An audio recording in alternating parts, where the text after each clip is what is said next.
ಸಿದ್ದರಾಮಯ್ಯನವರ ಸರ್ಕಾರ ಏನಿದೆ ಎಲ್ಲ ಕಾನೂನುಗಳನ್ನು ಸನ್ನಡತೆಯನ್ನು ಗಾಳಿಗೆ ತೂರಿ ಗೂಂಡಾವರ್ತನೆಯನ್ನು ಮಾಡಿರ್ತಕ್ಕಂಥದ್ದು ಇಲ್ಲಿ ಮುನ್ನೆಲೆಗೆ ಬರ್ತಾ ಇರ್ತಕ್ಕಂಥದ್ದು.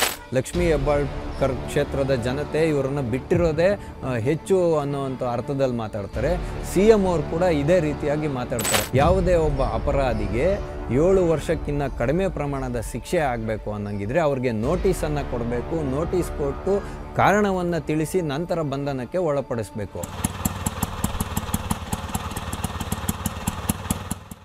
ಟಿವಿ ವಿಕ್ರಮದ ಸಮಸ್ತ ವೀಕ್ಷಕರಿಗೆ ಆಟೋವಾಲ ಕಾರ್ಯಕ್ರಮಕ್ಕೆ ಆತ್ಮೀಯವಾದ ಸ್ವಾಗತ. ನಾನು ನಿಮ್ಮ ಜಯಂತ್ ಪಾಂಡೆ. ಸ್ನೇಹಿತರೆ, ಆಟೋವಾಲ ಕಾರ್ಯಕ್ರಮಕ್ಕೆ ನಾವಿಂದು ಆಯ್ದುಕೊಂಡಂತಹ ವಿಷಯ ಸಿದ್ದರಾಮಯ್ಯನ ಸರ್ಕಾರದಲ್ಲಿ ಕಾನೂನುಗಳಿಗೆ ಕವಡೆ ಕಾಸಿನ ಕಿಮ್ಮತ್ತಿಲ್ಲ. ಅಘೋಷಿತ ತುರ್ತು ಪರಿಸ್ಥಿತಿಯನ್ನು ಕರ್ನಾಟಕ ರಾಜ್ಯದಲ್ಲಿ ಹೇರಿದೆಯಾ ಸಿದ್ದರಾಮಯ್ಯನವರ ಸರ್ಕಾರ? ಏನಪ್ಪ ಇದು ವಿಷಯ ಅಂತ ಹೇಳಿದ್ರೆ, ಈಗ ನಿನ್ನೆ ಏನಾಯಿತು, ಅಧಿವೇಶನ ಏನು ನಡೀತಾಯಿತ್ತು, ಮಂಡಲದ್ದು ಮತ್ತು ವಿಧಾನ ಪರಿಷತ್ತದು ಅಧಿವೇಶನ ಬೆಳಗಾವಿಯಲ್ಲಿ ಏನು ನಡೀತಾಯಿತ್ತು ಅದನ್ನು ಅನಿರ್ದಿಷ್ಟಾವಧಿಗೆ ಸ್ಪೀಕರ್ ಅದನ್ನು ಮುಂದೂಡಿದ್ದಾರೆ. ಇದಕ್ಕೆ ಕಾರಣ ಏನು ಅಂತ ಹೇಳಿದ್ರೆ, ದೆಹಲಿಯಲ್ಲಿ ಸಂವಿಧಾನವನ್ನು ಸ್ವೀಕಾರ ಮಾಡಿದ 75 ವರ್ಷಗಳ ಒಂದು ಕಾಲಘಟ್ಟವನ್ನು ತಲುಪಿರೋದ್ರಿಂದ ಆ ಕುರಿತಾಗಿ ಸಂಸತ್ತಿನಲ್ಲಿ ಚರ್ಚೆಯನ್ನು ಮಾಡ್ತಾರೆ. ಸಂಸತ್ ಅಧಿವೇಶನದಲ್ಲಿ ರಾಜ್ಯಸಭೆಯಲ್ಲೂ ಮಾಡ್ತಾರೆ, ಲೋಕಸಭೆಯಲ್ಲೂ ಮಾಡ್ತಾರೆ. ಆವಾಗ ಅಮಿತ್ ಶಾ ಅವರು ಒಂದು ಹೇಳಿಕೆಯನ್ನು ಕೊಟ್ಟಿರ್ತಾರೆ. 16 ನಿಮಿಷದ ವಿಡಿಯೋ ಇದೆ. ಅದು ಆ್ಯಕ್ಚುಲಾಗಿ ಲೈವ್ ವಿಡಿಯೋ ಇದೆ. ಅದರಲ್ಲಿ 16 ಸೆಕೆಂಡ್ಗಳಿಂದ 20 ಸೆಕೆಂಡ್ ಇರೋವಂಥ ವಿಡಿಯೋ ತುಣುಕನ್ನು ಇಟ್ಕೊಂಡು ಕಾಂಗ್ರೆಸ್ ಪಕ್ಷ ಒಂದು ಅರಾಜಕತೆಯನ್ನು ಸೃಷ್ಟಿ ಮಾಡುವಂಥ ಪ್ರತಿಭಟನೆಯನ್ನು ಮಾಡುವಂತಹ ಬಾಬಾ ಸಾಹೇಬ್ ಅಂಬೇಡ್ಕರ್ ಅವ್ರಿಗೆ ಅವಮಾನ ಮಾಡ್ತು BJP ಅಂತ ಹೇಳುವಂತಹ ಒಂದು ಪ್ರಸಂಗವನ್ನು ನಿರ್ಮಾಣ ಮಾಡಿಕೊಂಡು ಸಂಸತ್ ಅಧಿವೇಶನವನ್ನು ಹಾಳುಗೆಡುತ್ತಾರೆ. ಅದೇ ವಿಚಾರವನ್ನು ಇಟ್ಕೊಂಡು ಕೊನೆಯ ದಿನ ಆಗಿತ್ತಲ್ಲ, ಇವಾಗ ಡಿಸೆಂಬರ್ 19ನೇ ತಾರೀಕಿಗೆ ಬೆಳಗಾವಿಯಲ್ಲಿ ನಡೀತಕ್ಕಂಥ ವಿಧಾನಸಭೆಯ ಅಧಿವೇಶನ ಏನಿದೆ, ಪರಿಷತ್ ಅಧಿವೇಶನ ಇದೆ, ಅದು ಕೊನೆಯ ದಿನ ಏನಾದರೂ ಮಾಡಿ ಒಂದು ಗೊಂದಲವನ್ನು ಸೃಷ್ಟಿ ಮಾಡಬೇಕು ಅನ್ನೋದು ಕಾಂಗ್ರೆಸ್ನ ಉದ್ದೇಶವಾಗಿತ್ತ ಅಂತ ಮೇಲ್ನೋಟಕ್ಕೆ ಕಾಣುತ್ತೆ. ಯಾಕೆ ಅಂತ ಹೇಳಿದ್ರೆ, ಅಂಬೇಡ್ಕರ್ ಅವರ ವಿಚಾರವನ್ನು ಇಟ್ಕೊಂಡು ಅಧಿವೇಶನ ಶುರುವಾದಾಗ ಮಧ್ಯಾಹ್ನ 1:30 ಗಂಟೆ ಸಮಯದಲ್ಲಿ ಪ್ರತಿಭಟನೆಗಳು ಶುರುವಾಗುತ್ತೆ. BJPಯರು ಕೂಡ ಮಾಡ್ತಾರೆ. ಆಗ ಮಾನ್ಯ ಮಂತ್ರಿಗಳಾಗಿರ್ತಕ್ಕಂತಹ ಲಕ್ಷ್ಮೀ ಹೆಬ್ಬಾಳ್ಕರ್ ಅವರ ವಿರುದ್ಧವಾಗಿ CT ರವಿಯವರು ಒಂದು ಅವ್ಯಾಚ ಪದವನ್ನು, ಅಂದರೆ ಬಳಸಬಾರದಂತಹ ಪದವನ್ನು ಬಳಸಿದ್ದಾರೆ ಅಂತ ಹೇಳುವಂಥ ವಿಚಾರವನ್ನು ಇಟ್ಕೊಂಡು ದಾಂಧಲೆ ಎಬ್ಬಿಸಲಾಗುತ್ತೆ. ಆವಾಗ ಅದಕ್ಕೂ ಮುಂಚೆನೇ ಏನು ಮಾಡಿರ್ತಾರೆ, ಸ್ಪೀಕರ್ ಹೊರಹಟ್ಟಿಯವರು ಇರ್ತಾರಲ್ಲ, ವಿಧಾನ ಪರಿಷತ್ತಿನ ಸ್ಪೀಕರು, ಅವರು ಸದನವನ್ನು ಮುಂದೂಡಿರ್ತಾರೆ. ಆದರೆ ಅಲ್ಲಿಂದ ನಿರ್ಗಮಿಸದಂಥ ಈ ಸದಸ್ಯರು ಈ ರೀತಿಯಾಗಿ ಮಾಡ್ಕೊಂಡಿದ್ದಾರೆ ಅಂತ ಹೇಳ್ತಕ್ಕಂಥದ್ದು ಇಲ್ಲಿನವರೆಗಿನ ವಿಚಾರ. ಆದರೆ ನಾವಿಲ್ಲಿ ಹೇಳಕ್ಕೆ ಕೊಟ್ಟಿರೋದೇನು ಅಂತ ಹೇಳಿದ್ರೆ, ಸಿದ್ದರಾಮಯ್ಯನವರ ಸರ್ಕಾರದಲ್ಲಿ ಇವತ್ತು ಒಬ್ಬ ಚುನಾಯಿತನಾಗಿರ್ತಕ್ಕಂತಹ, ಸಂವಿಧಾನದ ಆಧಾರದಲ್ಲಿ ಚುನಾಯಿತನಾಗಿರ್ತಕ್ಕಂತಹ ಒಬ್ಬ ಜನಪ್ರತಿನಿಧಿಗೆ ಯಾವ ರೀತಿಯಾದ ರಕ್ಷಣೆ ಇದೆ, ಯಾವ ರೀತಿಯಾದಂತಹ ಭಯ ನಿರ್ಮಾಣ ಆಗುವಂಥ ವಾತಾವರಣ ಇದೆ ಅಂತ ಹೇಳೋದನ್ನು ನಾವು ಜನಗಳ ಮುಂದೆ ಇವತ್ತು ಇಡಲೇಬೇಕಾಗಿದೆ. CT ರವಿಯವರು ಲಕ್ಷ್ಮೀ ಹೆಬ್ಬಾಳ್ಕರ್ ಅವರ ವಿರುದ್ಧ ಅವ್ಯಾಚ ಪದವನ್ನು ಬಳಸಿದರು. ಯಾವುದಪ್ಪ ಆ ಅವ್ಯಾಚ ಪದ ಅಂತ ಹೇಳಿದ್ರೆ, ಪ್ರಾಸ್ಟಿಟ್ಯೂಟ್ ಅಂದರೆ ವೇಶ್ಯೆ ಅನ್ನುವಂಥ ಪದವನ್ನು ನನ್ನ ಮೇಲೆ ಬಳಕೆ ಮಾಡಿದ್ದಾರೆ ಹಲವಾರು ಬಾರಿ ಅಂತ ಹೇಳ್ತಕ್ಕಂಥದ್ದು ಲಕ್ಷ್ಮೀ ಹೆಬ್ಬಾಳ್ಕರ್ ಅವರ ವಾದ. ಈ ವಿಷಯವನ್ನು ಏನಕ್ಕೆ ಅವರು ಸ್ಪೀಕರ್ ಅವರ ಬಳಿ ಹೋಗಿ ಈ ರೀತಿಯಾಗಿ ಕಂಪ್ಲೇಂಟ್ ಮಾಡ್ತಾರೆ ಅಂದರೆ, ನನ್ನ ವಿರುದ್ಧ ಪ್ರಾಸ್ಟಿಟ್ಯೂಟ್ ಅನ್ನೋವಂಥ ಪದವನ್ನು ಬಳಕೆ ಮಾಡಿದ್ದಾರೆ ಅಂತ. ಆಗ ಸ್ಪೀಕರ್ ಹೊರಟ್ಟಿಯವರು ಹೇಳ್ತಾರೆ, ಇದು ಸದನದ ಒಳಗಡೆ ನಡೆದಿರೋದ್ರಿಂದ ಇದನ್ನು ಇಲ್ಲೇ ಒಂದು ಬಗೆಹರಿಸ್ಕೊಳ್ಳಿ, ಅದಕ್ಕೇನಾದರೂ ಸಾಕ್ಷ್ಯ ಆಧಾರಗಳಿದೆಯಾ ಅಂತ ಚೆಕ್ ಮಾಡಲಾಗಿ ಅಲ್ಲಿ ಯಾವುದೇ ಸಾಕ್ಷ್ಯ ಆಧಾರ ಅವ್ರಿಗೆ ಸಿಗೋದಿಲ್ಲ. ಯಾವುದೇ ಆಡಿಯೋ ಕ್ಲಿಪ್ಪಿಂಗ್ ಆಗಲಿ, ವಿಡಿಯೋ ಕ್ಲಿಪ್ಪಿಂಗ್ ಆಗಲಿ ಅಫಿಷಿಯಲ್ಲಾಗಿ ಏನು ಕರ್ನಾಟಕ ರಾಜ್ಯ ಸರ್ಕಾರ ರೆಕಾರ್ಡ್ ಮಾಡುತ್ತೆ ಅದರಲ್ಲಿ ಯಾವುದೂ ಲಭ್ಯತೆ ಇರೋದಿಲ್ಲ. ಯಾಕೆಂದರೆ ಅವರು ಸದನದಿಂದ ಕುರ್ಚಿಯಿಂದ ಅವರು ನಿರ್ಗಮಿಸಿದ ಮೇಲೆ ಮೈಕ್ಗಳೆಲ್ಲವೂ ಆಫ್ ಆಗ್ತವೆ, ಮೈಕ್ರೋಫೋನ್ಗಳು ಆಫ್ ಆಗುತ್ತೆ. ಯಾವುದೋ ವಿಡಿಯೋ ಕ್ಲಿಪ್ಪಿಂಗ್ ಇಟ್ಕೊಂಡು ನಾನೇನು ಸ್ಟೆಪ್ ತಗೊಳ್ಳೋದಕ್ಕೆ ಬರೋದಿಲ್ಲ ಅಂತ ಹೇಳುವಂಥ ಮಾತನ್ನು ಹೇಳ್ತಾರೆ. ಮತ್ತು CT ರವಿಯವರನ್ನು ಕರೆದು ವಿಚಾರಣೆ ಮಾಡಲಾಗಿ ಅವರೇನು ಹೇಳ್ತಾರೆ ಅಂತ ಹೇಳಿದ್ರೆ, ನಾನು ಆ ಥರ ಅವ್ಯಾಚ ಪದವನ್ನು ಬಳಸಿಲ್ಲ, ನಾನು ಪ್ರೆಸ್ಟೇಟ್ ಅನ್ನುವಂಥ ಪದವನ್ನು ಬಳಸಿದ್ದೀನಿ ಅಂತ ಅವರು ಕ್ಲಾರಿಟಿಯನ್ನು ಕೊಡ್ತಾರೆ. ಆದರೆ ಇದಕ್ಕೆ ಯಾವುದಕ್ಕೂ ಸೊಪ್ಪಾಕದಂಥ ಲಕ್ಷ್ಮೀ ಹೆಬ್ಬಾಳ್ಕರ್ ಅವರು ಇದನ್ನು ಇಲ್ಲ ಇವರು ಇದೇ ವಿಧವಾಗಿ ಹೇಳಿದ್ದಾರೆ ಅಂತ ಹೇಳುವಂಥ ವಿಚಾರವನ್ನು ಇಟ್ಕೊಂಡು ದೊಡ್ಡ ಗೊಂದಲ ಸೃಷ್ಟಿಯಾಗುತ್ತೆ. ಇಲ್ಲಿ ನಾವೆಲ್ಲರೂ ಗಮನದಲ್ಲಿಟ್ಕೊಳ್ಬೇಕಾಗಿರತಕ್ಕಂತಹ ಒಂದು ವಿಷಯ ಏನು ಅಂತ ಹೇಳಿದ್ರೆ, ಸಿ ಟಿ ರವಿಯವರು ಆ ವಿಧವಾದಂತಹ ಅವ್ಯಾಚ ಪದವನ್ನು ಬಳಸಿದರೆ ಭಾರತದ ದಂಡ ಸಂಹಿತೆಯ ಅಡಿಯಲ್ಲಿ, ಇವಾಗ ಏನು ನ್ಯಾಯ ಸಂಹಿತೆಯ ಅಡಿಯಲ್ಲಿ ಅವ್ರಿಗೆ ಯಾವ ರೀತಿಯಾದಂತಹ ಶಿಕ್ಷೆ ಆಗಬೇಕೋ ಅದು ಹಾಗೇ ಆಗುತ್ತೆ. ಅದನ್ನು ಯಾರು ಇಲ್ಲಿ ಸಮರ್ಥಿಸುವಂತಹ ಪ್ರಶ್ನೆಯೇ ಇಲ್ಲ. ಆದರೆ ಇಲ್ಲಿ ಎದ್ದಿರ್ತಕ್ಕಂಥ ಪ್ರಶ್ನೆ ಏನು ಅಂತ ಹೇಳಿದ್ರೆ, ಸಿದ್ದರಾಮಯ್ಯನವರ ಸರ್ಕಾರ ಏನಿದೆ ಎಲ್ಲ ಕಾನೂನುಗಳನ್ನು ಸನ್ನಡತೆಯನ್ನು ಗಾಳಿಗೆ ತೂರಿ ಗೂಂಡಾವರ್ತನೆಯನ್ನು ಮಾಡಿರ್ತಕ್ಕಂಥದ್ದು ಇಲ್ಲಿ ಮುನ್ನೆಲೆಗೆ ಬರ್ತಾ ಇರ್ತಕ್ಕಂಥದ್ದು. ಯಾವಾಗ ಈ ವಿಷಯ ಹೊರಗಡೆ ಗೊತ್ತಾಯಿತೋ ಇದನ್ನು ಕಂಪ್ಲೇಂಟ್ ಮಾಡ್ತಾರೆ. ಕಂಪ್ಲೇಂಟ್ ಮಾಡಿದಾಗ ಪ್ರತಿಭಟನೆಗಳು ಶುರುವಾಗುತ್ತೆ ವಿಧಾನ ಪರಿಷತ್ನ ಮೆಟ್ಲಿನ ಬಳಿ. ಆಗ ಪೊಲೀಸವ್ರು ಬಂದು ಸಿ ಟಿ ರವಿ ಅವ್ರನ್ನ ಅರೆಸ್ಟ್ ಮಾಡ್ಕೊಂಡೋಗಿ ರಾತ್ರಿ ಎಲ್ಲ ಅವರನ್ನು ಸುತ್ತಾಡಿಸಿದ್ದಾರೆ. 4 ಅಂದರೆ ಜಿಲ್ಲಾ ಗಡಿ ಭಾಗಗಳಲ್ಲಿ ಸುತ್ತಾಡಿಸಿದ್ದಲ್ಲದೆ ಅವ್ರ ಜೊತೆಯಲ್ಲಿದ್ದಂಥ ಒಬ್ಬ ಬಿ ಜೆ ಪಿಯ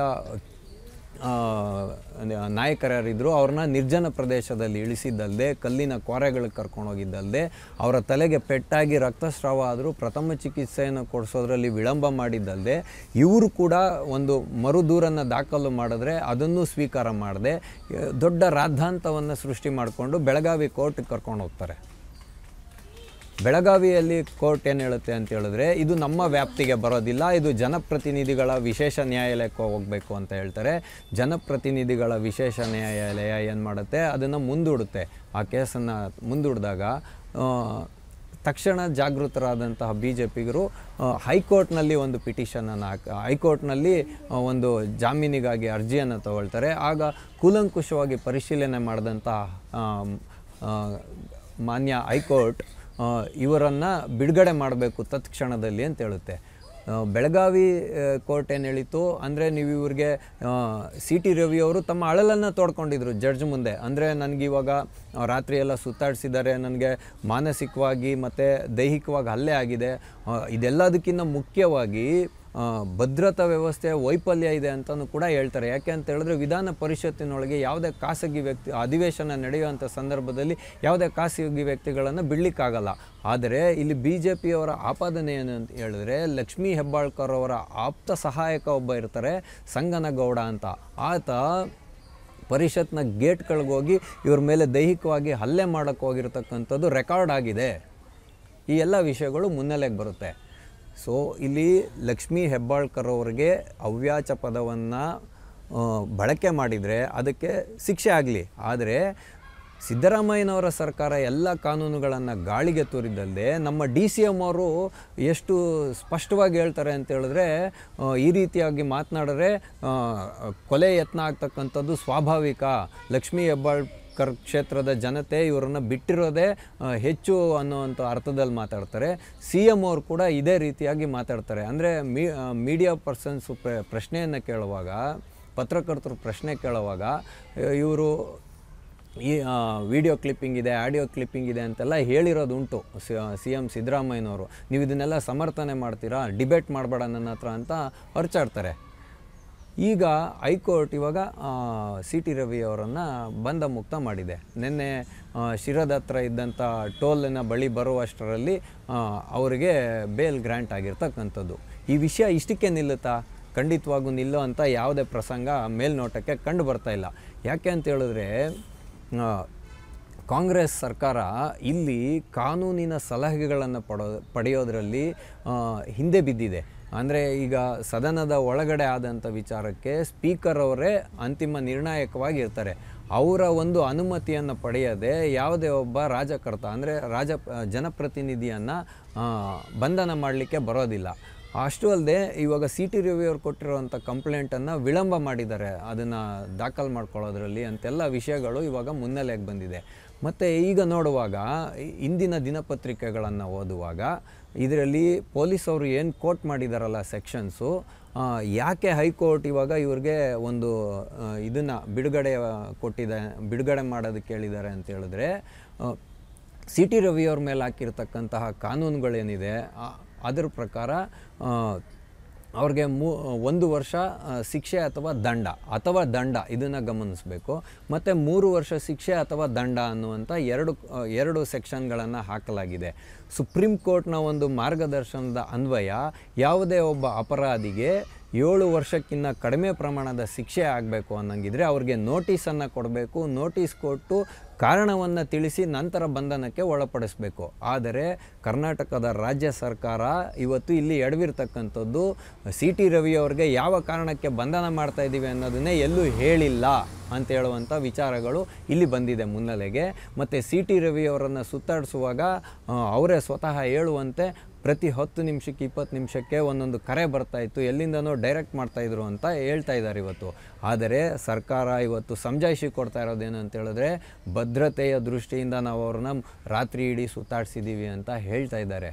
ಇದರಲ್ಲಿ ಯಾವುದು ಸತ್ಯವೋ ಯಾವುದು ಮಿಥ್ಯವೋ ನಾವಿಲ್ಲಿ ಯಾವುದನ್ನು ಜಡ್ಜ್ ಮಾಡಲಿಕ್ಕೆ ಸಾಧ್ಯ ಇಲ್ಲ. ಆದರೆ ಈ ಒಂದು ಜಟಾಪಟಿ ಏನಿದೆ ಮುನ್ನಡೆಯುವಂಥ ಎಲ್ಲ ಲಕ್ಷಣಗಳು ಕಾಣ್ತಾ ಇದೆ.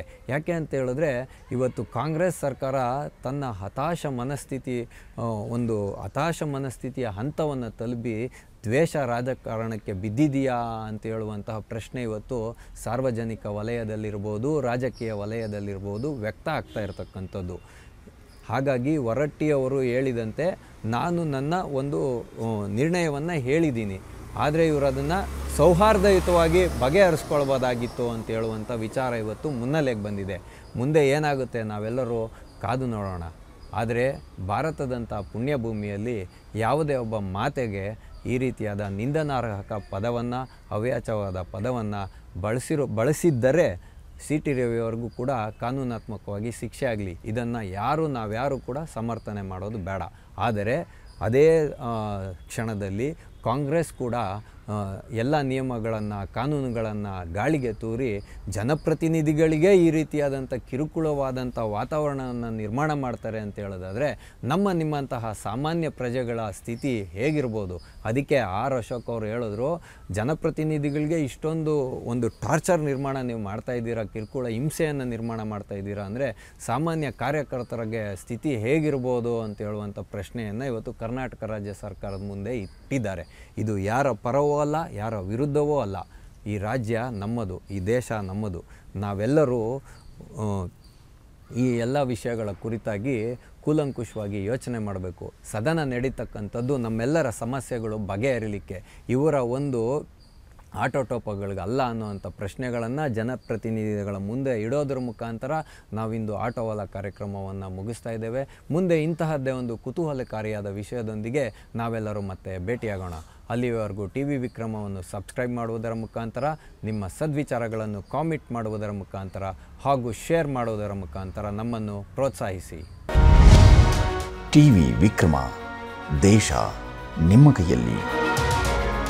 ಈ ಕಾರ್ಯಕ್ರಮ ನಿಮಗೆ ಇಷ್ಟ ಆಗಿದ್ದಲ್ಲಿ ಲೈಕ್, ಶೇರ್ ಹಾಗೂ ಕಮೆಂಟ್ ಮಾಡಿ. ಟಿವಿ ವಿಕ್ರಮದ ಕಾರ್ಯಕ್ರಮಗಳನ್ನು ನಿರಂತರವಾಗಿ ವೀಕ್ಷಿಸಲು ಸಬ್ಸ್ಕ್ರೈಬ್ ಮಾಡಿ, ಬೆಲ್ ಐಕನ್ ಒತ್ತಿ.